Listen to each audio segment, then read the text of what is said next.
Welcome back to Ordinal Revolution. My name is Shizzy. On this channel, we cover the entire ordinal space, Bitcoin, everything, guys. We have a really amazing show today. We have Albert from the CEO of the BTC Startup Lab. We've been really looking forward to this one.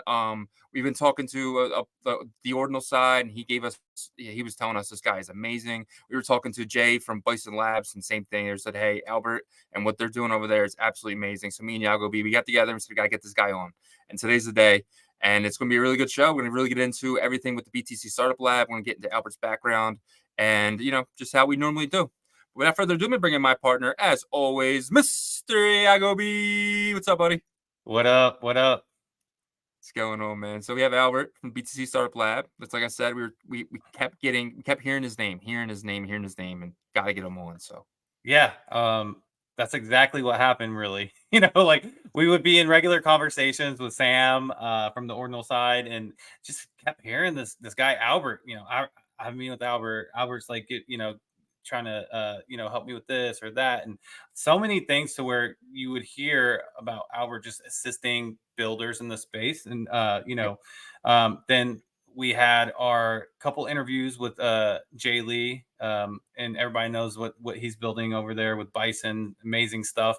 And then we started hearing the name Albert from him. We're just like, okay, we got to get him on and see what they're doing over there, because obviously we knew a little bit about it from Sam, because he kind of told us the whole situation. And seems like the program that they have there is really just dedicated to finding really good, dedicated builders that want to build out the, Bitcoin economy ecosystem. Yeah. Right. And I think that is an amazing program to have, especially whenever we know where the future is with Bitcoin and possibly DeFi and ordinals and everything.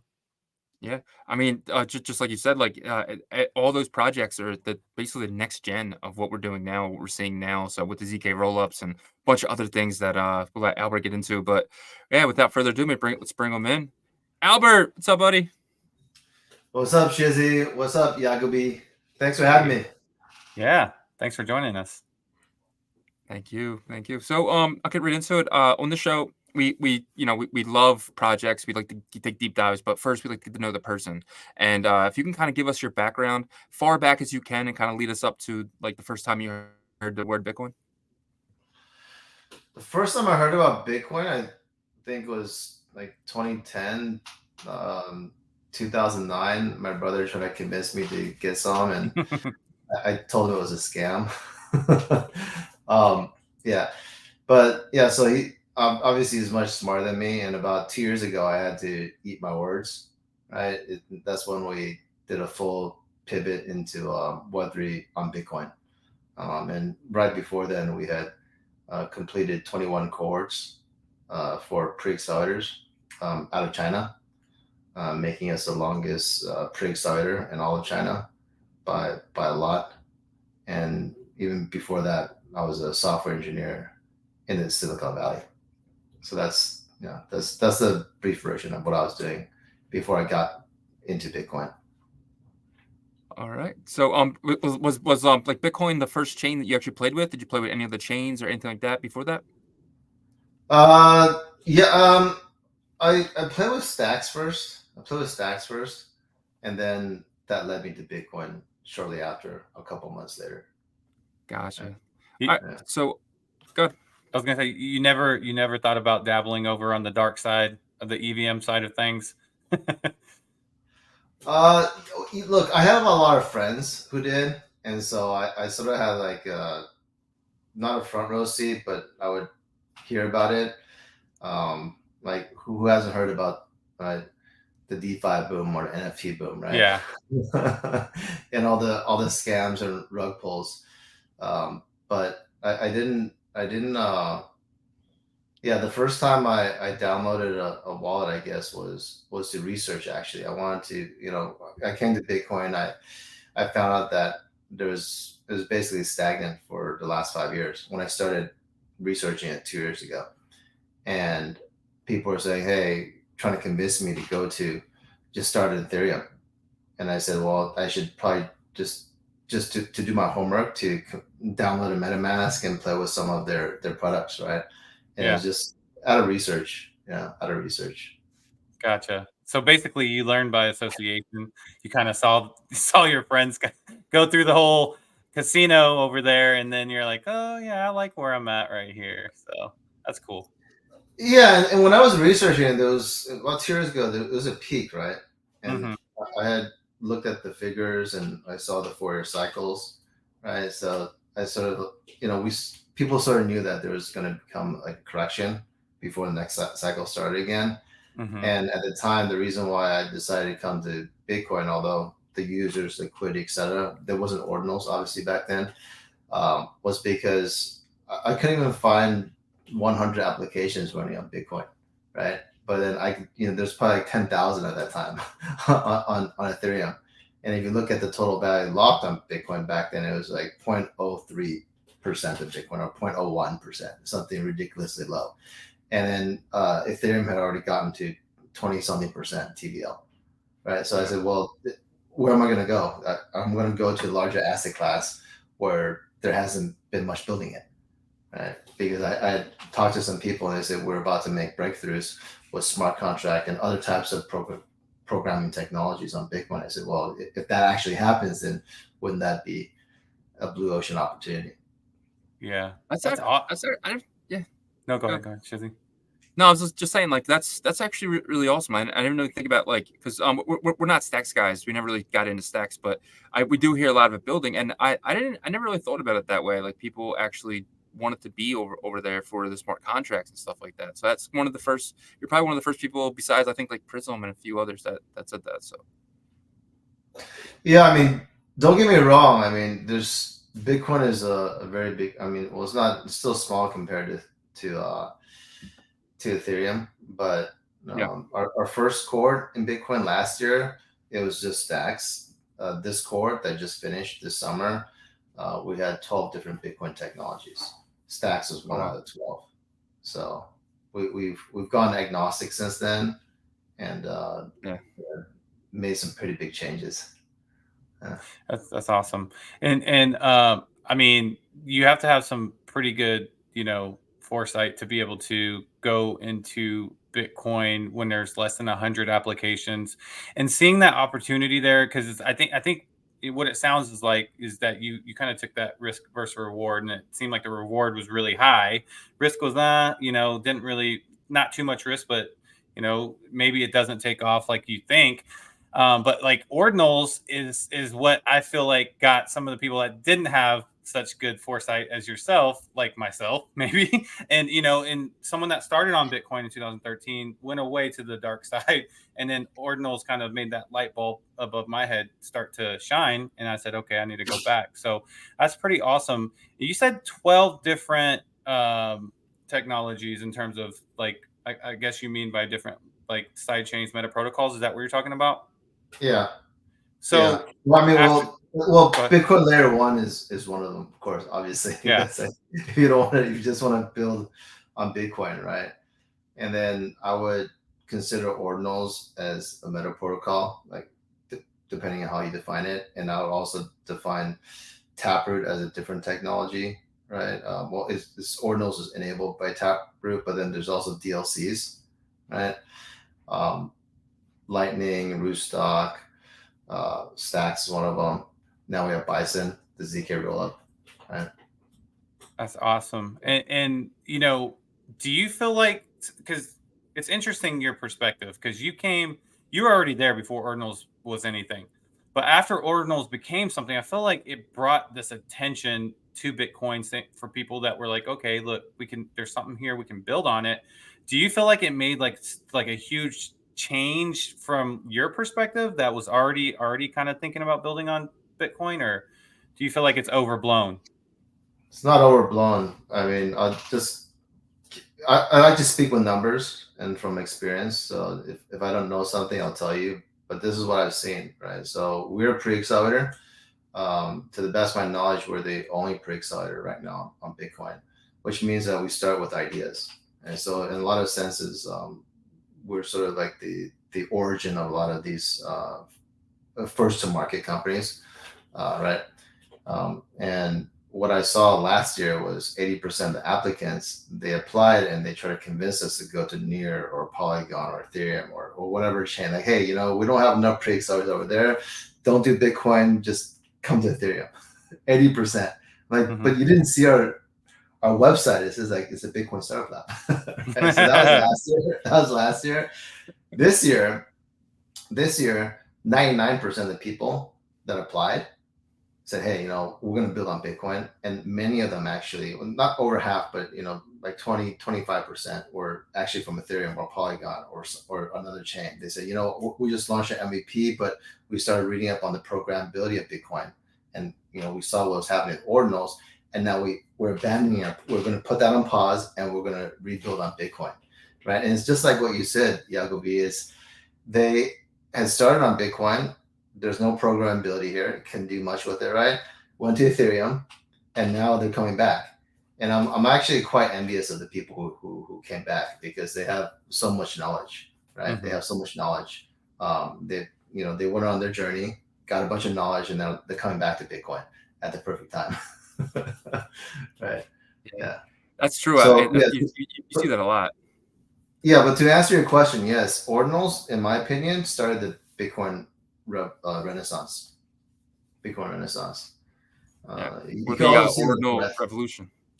Yeah, exactly. So the Ordinal Revolution I think that's a very fitting name because last year, if the bandwidth, the range of if you look at innovation as like a rainbow, it was like maybe like red and orange, but now you have all the colors and a bunch of other colors that you didn't think about either, right? In terms of ideas coming in.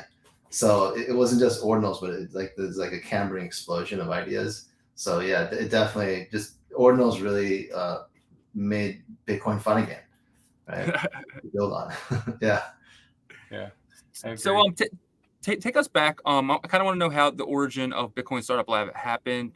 What's the team like, and basically everything from far as back as you can talk about it. Well, the Bitcoin Startup Lab didn't start until, we had a name change before we were the Web3 Startup Lab, but that was too broad. We wanted to make sure people understood that it's actually Web3 on Bitcoin. So we dropped the Web3 and we made it Bitcoin Startup Lab instead of Web3 Startup Lab. But if you take Web3 Startup Lab and Bitcoin Startup Lab, it's been like 21, 22 months, right? We've been running pre-accelerators for almost this is the 10th year now.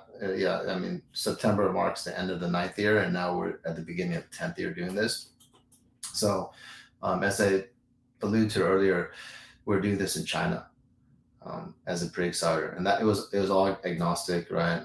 21 cohorts. I think the second longest running pre-accelerator in China was they stopped on the third cohort, didn't finish the third cohort. So at 21, we're basically 10x them.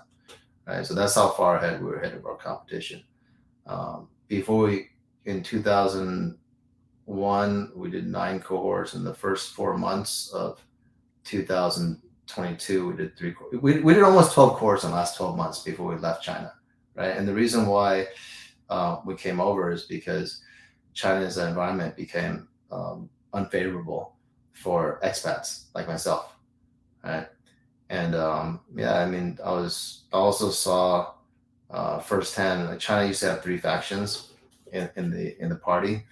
The president decided to get rid of 2 parties, so it's just one party, making himself, basically became a dictator, right? And we went through the Shanghai. It was just like a citywide 2-month mandatory house arrest. It was crazy. During that time? Yeah, it was like last year. Yeah. Like was that whenever he got rid of like the terms, the year term? Yeah. Term so limit? Exactly. So he got rid of the year terms a few months before that, and then and then October last year announced that there was no more. The other 2 parties were gone. The whole show, right? And I was just like, this is like completely centralized. There's your rights. You're like we had some companies that were doing very well, and they told me that I couldn't keep my equity anymore. I had to give it over to a Chinese citizen. Luckily, my wife is Chinese. Otherwise, I would have lost all those shares.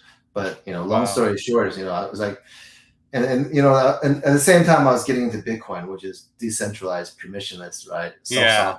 Self-sovereign, right? And so I finally got it. I finally got it after a decade. You're like, So now I'm super pro Bitcoin. exactly. Yeah. So there's that sense of mission, right?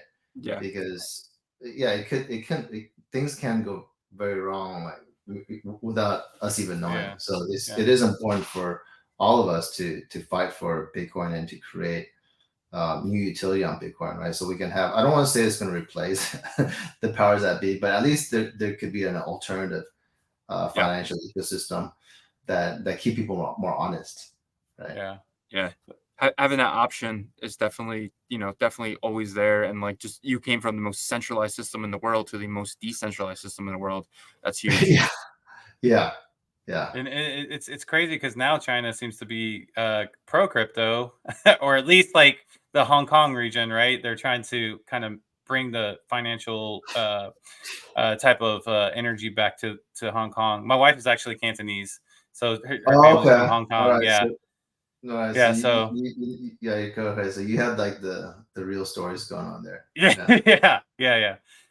My father-in-law is actually over there right now. But anyways, yeah, so that's crazy. You went through all that and then 12 cohorts though. Goodness. And was it all 12 focused on Bitcoin? No, that So was more Web3? like agnostic. So we would have AI companies, drone companies. We had like beachwear companies. Yeah. We had like a SaaS for restaurants, right? So it was like, online, offline, online to offline, right? But yeah, after, I mean, it's just that experience made me want to focus on Bitcoin. Gotcha. Yeah. So it was Gotcha. like before it was agnostic innovation. Now it's just innovation on Bitcoin. Yeah. Gotcha. Makes sense. Yeah.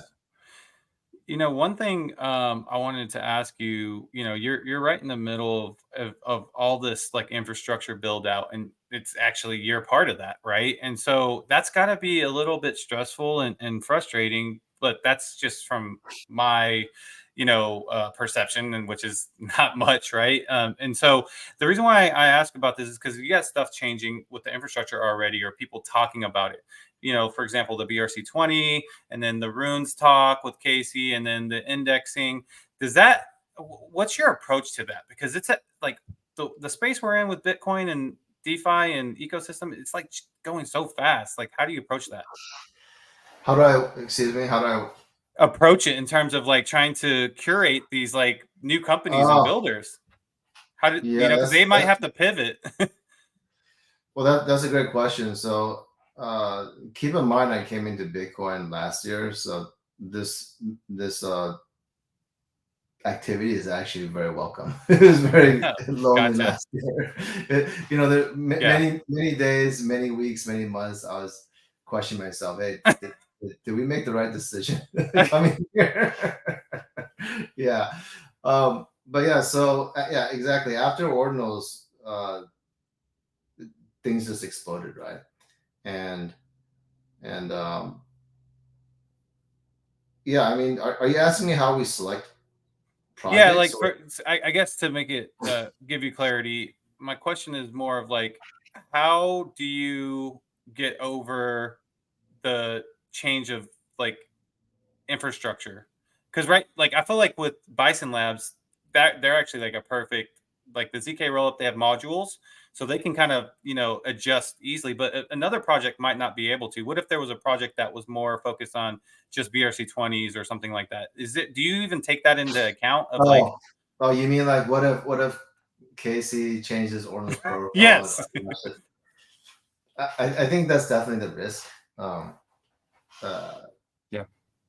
but I think that definitely is something that could happen. But let's just play it out. If he did do that, then wouldn't people want to just create a more fair system that's not unilateral? He would lose his fame, his power, everything, True. right? That. And I would even go so far as like we would have to remind him of the ethos of Bitcoin, which is permissionless, right? 100%. Yeah. So I mean, there is that risk, but I don't think. I mean, I wouldn't do it if I was him. wouldn't Yeah. make sense. I mean, I wouldn't want to ruin my own reputation. But yeah, I mean, it's definitely a risk there. I think that is maybe out of 10 people who invent something, there's bound to be a few that might do that. I'm guessing, right? And so there's really no good way to Avoid it. guard against that, because in the beginning, it's really hard to make something decentralized. Right? It's easier to make decisions, but then do we have the strength or do we have the wisdom to say, hey, it's gotten to a point where there should be a community now, right? And then maybe the community then goes wider out as we have more and more tools to do voting or to do management of community. A lot of these things are not there. I mean, that's also a startup opportunity, right? To create those systems and those tools so we can manage decentralized systems better. So, I mean, but this is also the exciting thing about being in the space, is because we don't have the answer right now. If I had an answer for you, then we know it's a very mature space, which is, to me, it wouldn't be that exciting. Then the innovation sort of tapers off. So I don't think there's a good solution for that. There is the one way I would guard against it is that I would learn a startup system that allows me to do a lot more with a lot less time. Right? So I launched something, maybe it's with BRC20, and I'm already making money with it, or it's creating value, it's getting traction, right? But if something happens and can't do that anymore, then if I have the right startup method, then I could use a very short amount of time to pivot to something else. Right. And that was actually that would have been a good learning experience. Right. That experience would carry over to my next project. So it's really about how we use our time, actually. That's It's a great point. Yeah. So I have a question real quick. So basically, the last I want to say multiple weeks, you've had a bunch of these founders and projects in kind of like a cube in incubation period, right? You guys are having classes and really teaching them and really trying to produce something special. What's that been like? And how long has it been? And do you feel like you're really helping these guys? I could say that we're really helping them because that's what they tell us, right? Okay. Yeah. But do you feel like when I teach somebody at my job, right? Sometimes it's just you're showing them something, they're just not getting it, right? Do you feel like these people are they're really getting it? Yeah. So let's put it this way. Tough question. This is our 25th cohort, or we're recruiting for our 26th cohort. So I mean, as I mentioned, it's hard to find any pre-accelerator that's gone past 10 cohorts actually globally. Gotcha. So at 25, 26, we iterate every single time. Like this last cohort, we had 72 different mentors. Wow. And then 30 of them were investors. Most of those investors were serial entrepreneurs that eventually sold their company and were able to create their own fund, right? Or their LPs were a bunch of entrepreneurs. Now they're high net worth individuals, right? We had about 15 people who were co-creators of protocols, Stacks creator, Rootstock creator, ICP, etc. Right. So this is the cream of the cream in terms of mentorship, and also the best students from our previous cohorts. Like for example, Liquidium, Robin. Robin. They came up with a different idea, and they pivoted to that idea at the Bitcoin Startup Lab. Right, they come back and they share so a lot of first to market, like Deep Lake, Abdel, they're first to market in their category as well. So it's sort of just if you look at the quality, I mean, it's sort of like the Olympics, or if you want to go way back, it's sort of like Shaolin monks, right? Shaolin monks, everyone goes there because they want to become a badass, right? Mm-hmm. Everyone goes there, they want to become a badass, and everyone has I want to be a champion. And so you're training with people day in, day out with other champions. You have the older monks and you have the younger monks, and they're mingling, right? Well, the modern version of that is Olympics, right? Mm-hmm. You can't get the gold medal if you don't train with other champions. Can't get the gold medal if you don't have the best coaches, right? Right, and the best tools. Right? So and that's basically what the Bitcoin Startup Lab is, and that's why we produce results. Now, to answer your question, yes, sometimes people don't get it, but that's also something we want to change in the world. Right? This is the I'm going to ask, and this is going to be give me 2 minutes to answer this question because it's really important. So it's actually at the heart of everything we do. Right. So a lot of people say, hey, why don't you do accelerator? Why don't you do something easier? Because if you count out the number of accelerators in the world versus the number of pre-accelerators, there's way more accelerators. Why? Because it's easier to do. Pre-accelerators are, like you said, when people don't get it, you feel like you're wasting your time, right? It's like our time is money, and we're sort of judged or graded by how many successful companies come out through a door, right? And all the ones that don't make it, people sort of say like, are you not good at picking projects? No, it's not because we're not good at picking projects. We now know that. I'm not going to give you the whole formula for sake of time, but there's 2 things that make successful entrepreneurs, and it doesn't matter where you are in the world, it doesn't matter what industry you are, and so far as I can see, it doesn't matter what era we're in, right? Grit and mental flexibility, the combination of those 2. They have to have these 2. Right? They have to have these 2. And nothing we train people in is rocket science. But if someone doesn't have the mental flexibility, or they have a mental block, or they're stubborn for whatever reason, whatever bad habit they accrued earlier on in life, in that case, it's really hard for them to form a new habit. It's really hard for them to practice that tool, right? But it's not rocket science. It's like going to the gym. Hey, I can give you the fancy gym pass. It's called the Bitcoin Startup Lab. If you don't go to the gym, you're not going to get in shape. If you don't talk to the coaches, you're not going to improve your posture, and you're probably going to hurt yourself, right? You're probably going to be the same place you are 3 months ago, right? Right. So it's actually, when I spell like that, it is actually very basic, but the hardest thing to change, I think everyone knows, is our habits, and so we're really looking for the people with the determination and the grit to want to be able to up themselves. Right? And so as long as they are plugged into our class and they go through each of the exercises, they will be transformed. But mind you, it's not that easy to change your habits, right? But so that actually brings us to, yes, there's a certain portion of the people that come in, they'll just get it. They're really fast, like Robin, like Jay, Deep Lake. I mean, there's someone have been on your show, but they just get it.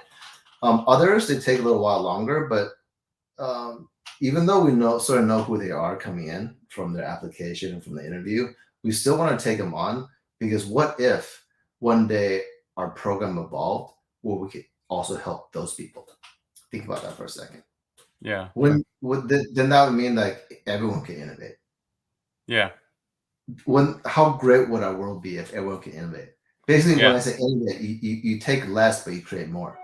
Right. So when we take less and create more, we create a world of abundance for everyone. Right. Like we wouldn't have to fight anymore. Everyone would have education. Everyone would have food. Everyone would have shelter. Everyone would have safety. Everyone would have the basic amenities.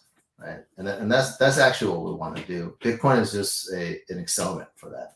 Right. Mm-hmm. It's a really good bedrock to promote these values. That's awesome. That was a pretty long answer, but you asked the right question, so I had to honor it with like the proper answer. Yeah, no, that's a great answer. That. Yeah, great perspective too, especially the ending of that answer. Okay, so let's say that I join your program. I'm great. You see me as a shining star. What does the process look like? I go through that, talk about the idea, and then what does it look like from there? You mean once you get in the program? Yeah, once I'm in the program, like are you putting me in front of investors? Like, what is it like? What? Yeah, how do I succeed? So the first week, I'll just talk about this Discord. The first week was I think we had 12. I think we had 12 speakers come in, right? 12 mentors, and half of them are running funds. They're the managing director or founder of funds. The other half are entrepreneurs, right? Are founders, CEOs. And there's 2 topics that happens. One is keep the end in mind. how do you turn your idea or your nation startup into an investment worthy on Bitcoin? Like, 1, 2, 3, 4, up to 10. There's 10 different metrics, right? 10 different dimensions that we have to build in order to turn an idea into an investment worthy startup on Bitcoin. That's one. The other one is to give a lay of land. People will share their experience and knowledge on where you can build on Bitcoin, right? How do the different pieces fit together? What's the difference between Lightning and Rootstock and Stacks? And how far along is, or how close is ZK rollups on Bitcoin? Where does Ordinals fit in? Now, what do you do on L1? What does Taproot do? Like, just like an overview, right? And that is designed to, one, expand our minds to see the possibilities on Bitcoin, number one, because everyone's got gaps, right? So this is to fill those gaps and to share with people what could be possible, and at the same time let people know at the end of the 12 weeks, this is a very specific goal, right? It's a very specific goal of turning your project into something that's investment ready in Bitcoin, right? So that's the first step, to open up our minds. And then the next 3 weeks is very grueling, because this is when we share with people the science of having to poke holes into the idea, our own idea. To a lot of people, it's like our baby. It's hard. It's hard to find fault with something that you feel is part of you, right? But the best entrepreneurs are able to objectively poke holes into it, because we have to sort of think of it as a ship, right? That's where the mental flexibility comes in, right? Yes. And it is not as easy as it sounds, right? Because on one extreme, you have companies like Liquidium and Robin and Jay. They're very flexible. They get it and they just take off. They both came up with ideas. They didn't even find their idea until a few weeks in, but then they outstripped everyone else who were trying to prove that they're convinced their idea was the best. Like, they're stuck. And sometimes it's heartbreaking, because sometimes those people at the end of the program after 12 weeks, they're still in the same place, but they're like angry. They're angry. Right? They're pissed off, especially but it's good. It's therapeutical for them to see their peers that were more flexible blow past them, because then they can go and reflect, right? They go and reflect. So that's like the first month is all about finding what we call the fulcrum, and this is something that everyone has to do if you want to create a startup that can survive past its infancy, something that's highly scalable, right? Is what we call a fulcrum. And without getting too into it, one way to think about it is that one of the elements of a fulcrum is that you need to find a focused customer group that has such a big pain that they're pulling us, the founders, in to build that solution for them. So it flips it around. Like, imagine that. We don't have to chase after our customers anymore.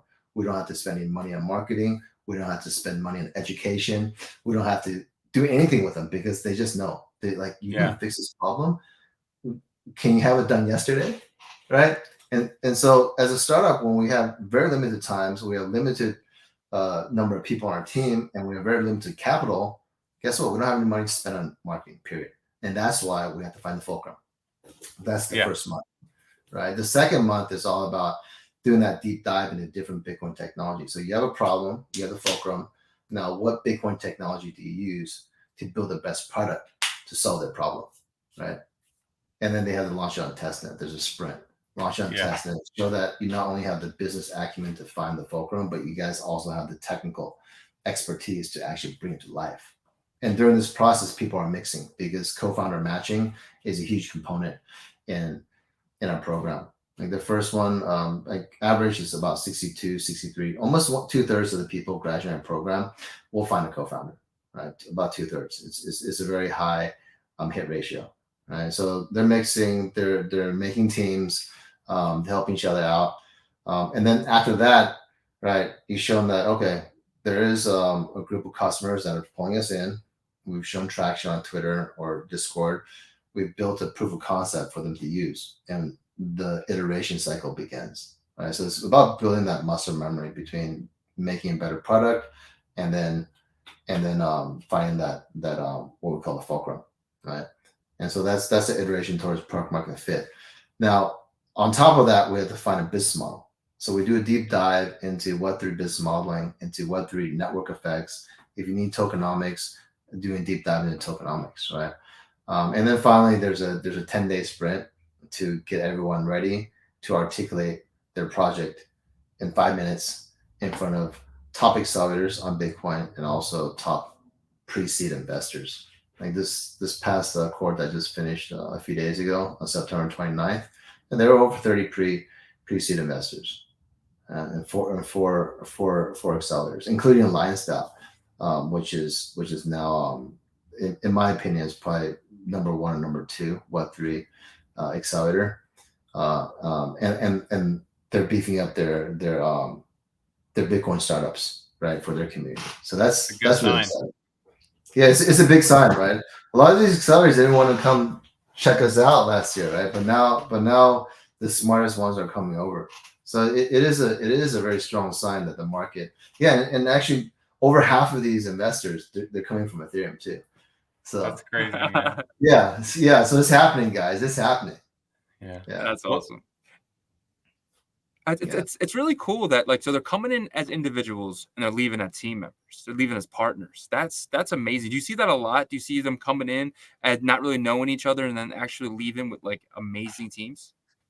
Yeah, like for example, Robin. Those guys are rock stars, right? But at the end of the program, they needed a kick-ass CTO. They found Pete, right? Pete, he's also a champion. He's a solo founder, and he's stuck. It's very hard for a solo founder to take the entire program through and through. It's hard, but he did it. And he's a computer science major from UPenn. Elon Musk, the same school as Elon Musk. So they partnered up, right? Jay found his 2 partners in the program, right? Oh wow. Yeah. So it was that happens quite a bit. I mean, they do some speed dating in the beginning, right? Yeah. Some dating, but because you can see a lot of people in a very short amount of time, you sort of figure out really quickly like who I have chemistry with and who has complementary skill sets, right? Yeah. So it's I mean I think that's something we're really proud of is the co-founder matching. It changes people's lives. Yeah. I mean, the system that you guys use is seems very very like a strong strategic system, right? Like from start to finish, it's almost kind of like, obviously you've done this before. This is your next cohorts coming up, but it just seems like a really clean and, hey, look, this is how it works, and follow our lead. They obviously have to put their trust in you guys, right? Because you've done this over and over. But yeah, I mean, man, it seems awesome, especially at the end of the day, all these seed investors, that group is growing. So excited to see. Yeah, it was like less than 10 the first cohort. I think it was around 8. Now I think we got 32 this time, so it's 400% increase, 4x increase. Yeah. And the system is really, it's actually there in plain sight. If you sort of look at how Elon Musk became successful and all the famous entrepreneurs become successful, it doesn't matter if it's in Asia or US or wherever, there's a pattern they follow. It's basically science. It's basically science. And we just help people figure out the science, and now we share that system with other people.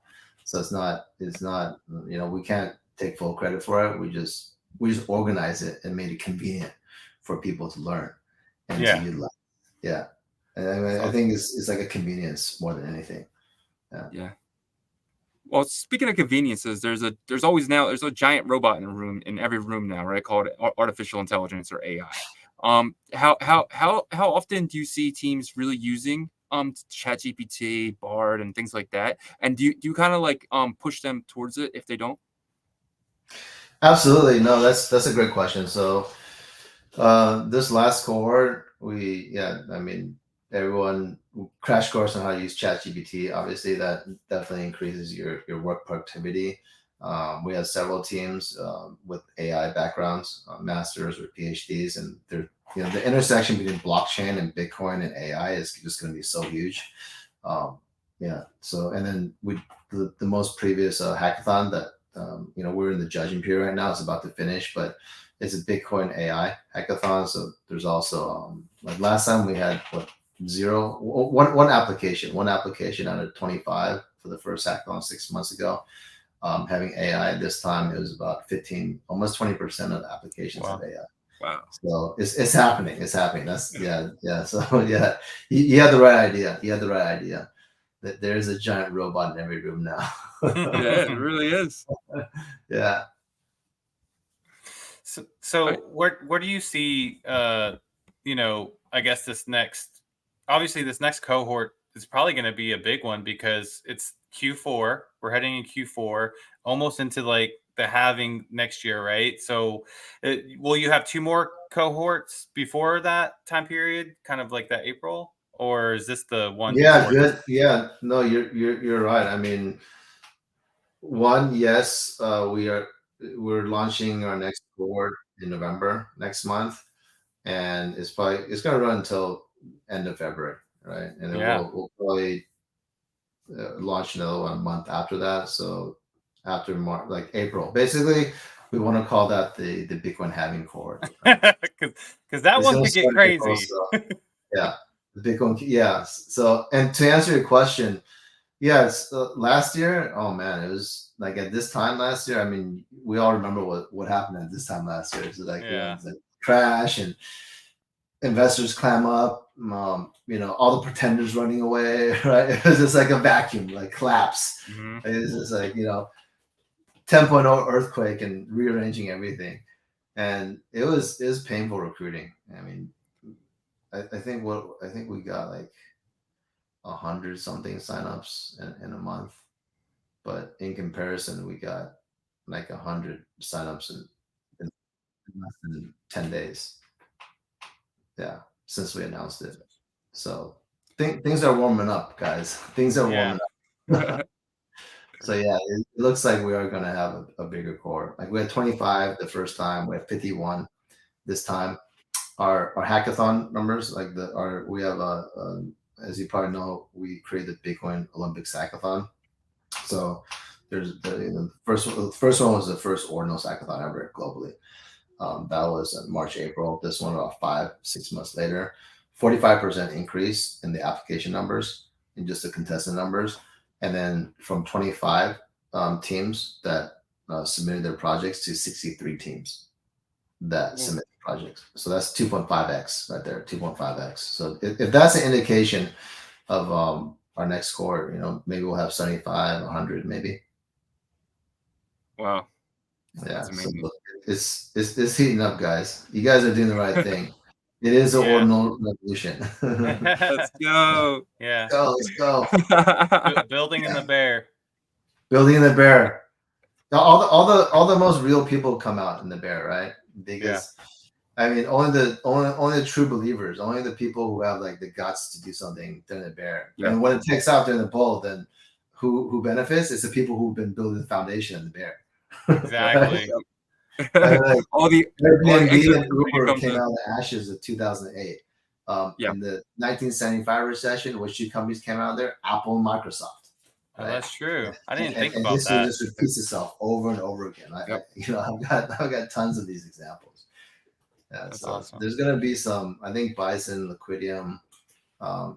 Basically a lot of teams that have the grit and the perseverance and the flexibility to stay alive during the bear market, right?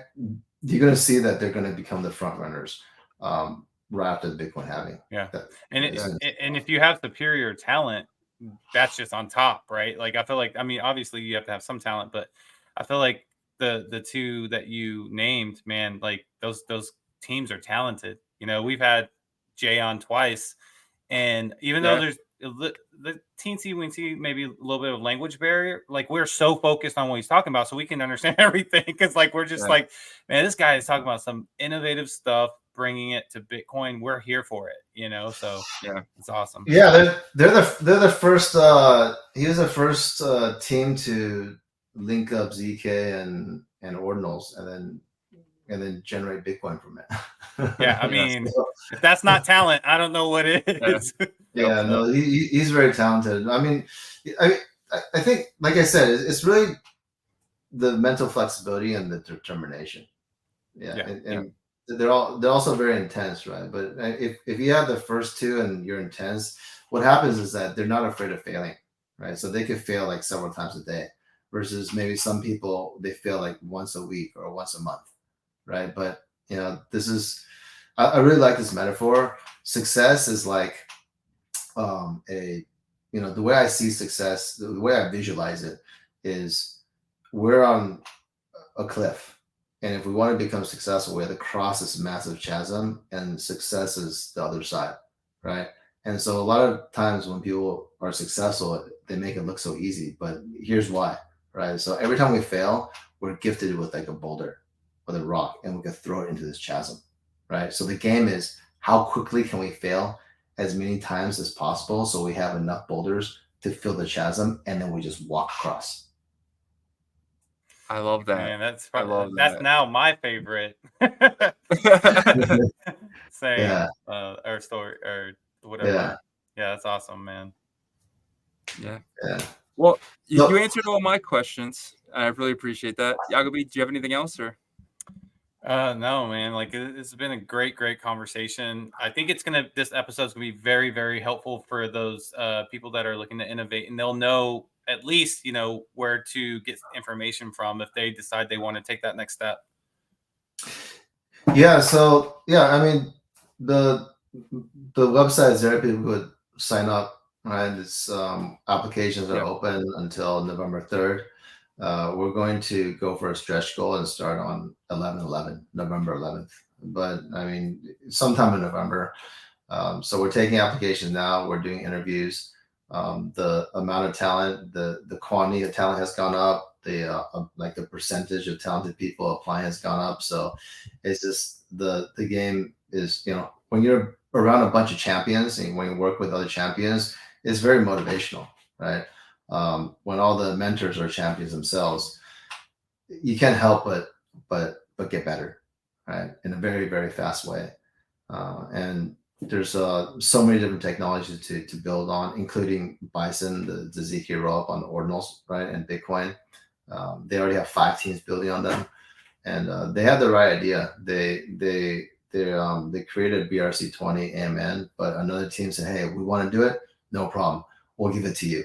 We'll run the platform so you can build the applications on top of it." So that's the right way to do it. That's the right way to do it, right? So they're also very generous, and they're very, very talented, as you guys pointed out. So yeah, come join us. Before we end this, I actually want to know, like, why did you guys want to create the Ordinal Revolution, guys? I'm actually curious. You want to go first, Shizzy? Yeah. So for me, these guys. So yeah. Thank you. That means a lot. For me, is like so I got in Bitcoin in August 8th, 2020. I remember the day because Anthony Pompliano went on the Rich Dad Poor Dad podcast, and the first time I heard the word Bitcoin, and that day changed my life. That's why I always ask everyone, what was the first day you heard the word Bitcoin and stuff like that. So that was the thing, and then I really got into YouTube. Sorry, which year was that? That was 2020. Okay, excellent. Yeah, August 8th, 2020. And I was kind of 8, right before the 8, bull run started. All right, whoa, okay. Yeah. So then I started digging into YouTube and podcasts. I just fell in love. I absolutely fell in love. Couldn't stop. Every drive, like music, non-existent anymore. It was podcast. I loved it. I love the things like, so that way when we're doing our show, I take everything I love from those podcasts that I've listened to, whether it was, there was hundreds. I listened to anything that had the word Bitcoin on it, from, Peter McCormick to BitBoy, like anything. It didn't matter. I was addicted. And I was like, I want to do that. I want to be a podcaster. I'm a CNC machinist.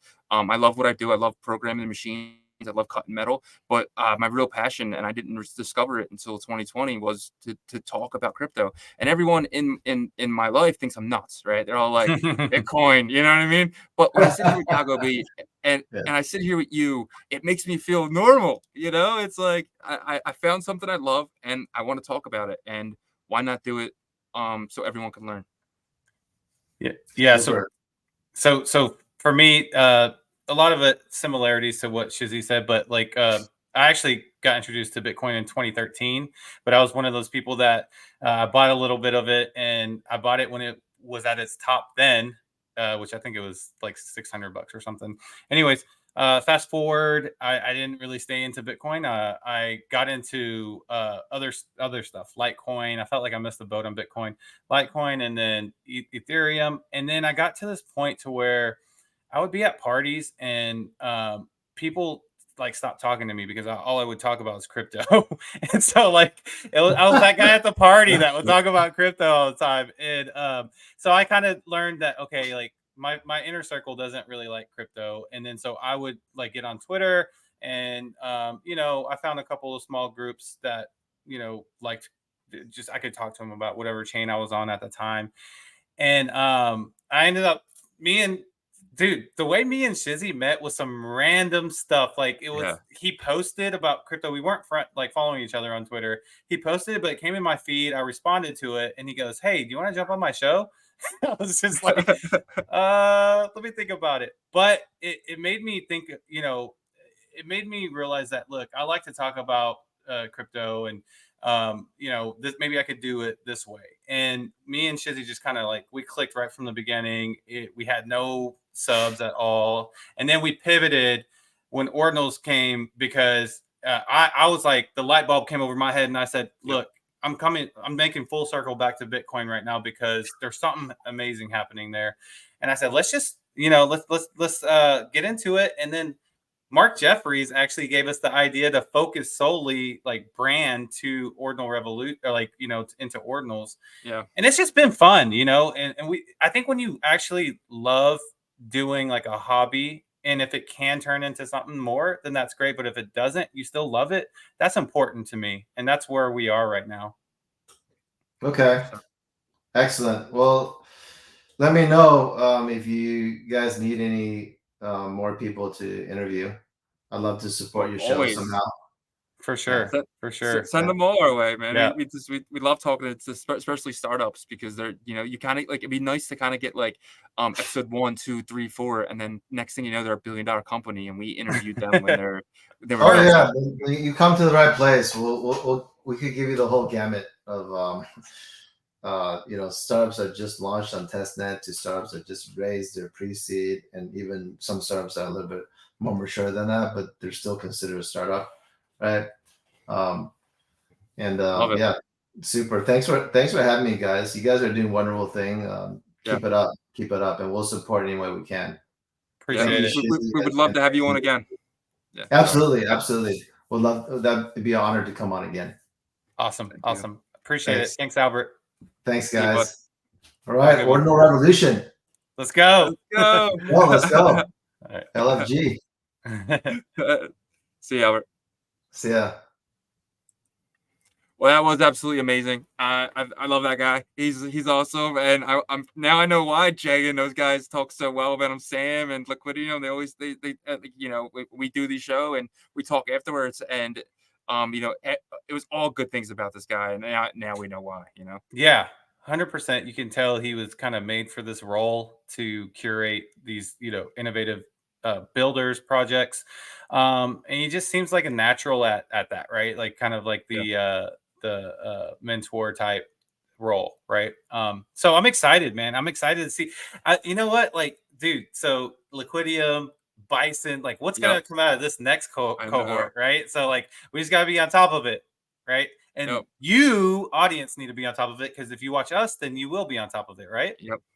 So, and that's why we did the 12 days of Bison. That's why we'll do if there's another one that comes out, we'll do that because it's getting to know these projects before they launch could give you such a head start in the bull run. Like knowing how Bison works before it drops is and knowing how Liquidium works before it drops is definitely the biggest head start you can give yourself in this next bull run because we all know how fast it moves. So yeah, 100%. And props to Albert for being able to highlight those projects, because I remember when I first heard, I had no idea that Bison was in the Bitcoin Startup Lab, and I heard Jay Lee talk in the spaces. Remember I told you about it? I was like, dude, something's going on with that Bison Labs. He was too confident about talking about how we could do like seamless swaps on layer 1 or like with a layer 1 feel. And it seems like it's coming true, right? So definitely that's why I love having these type of incubator type pre-accelerator projects on the show and stuff. Yep. Yeah, man. All right, guys. I will thank you for watching. Thank you for listening. We're on Apple. We're on Spotify. Just remember, if you can't watch, you can listen always. We're on YouTube, and we appreciate every single sub, every single listen. We appreciate you. We appreciate every one of you guys, man. And just want to thank you guys for giving us the time. So, see you guys. Peace. Peace.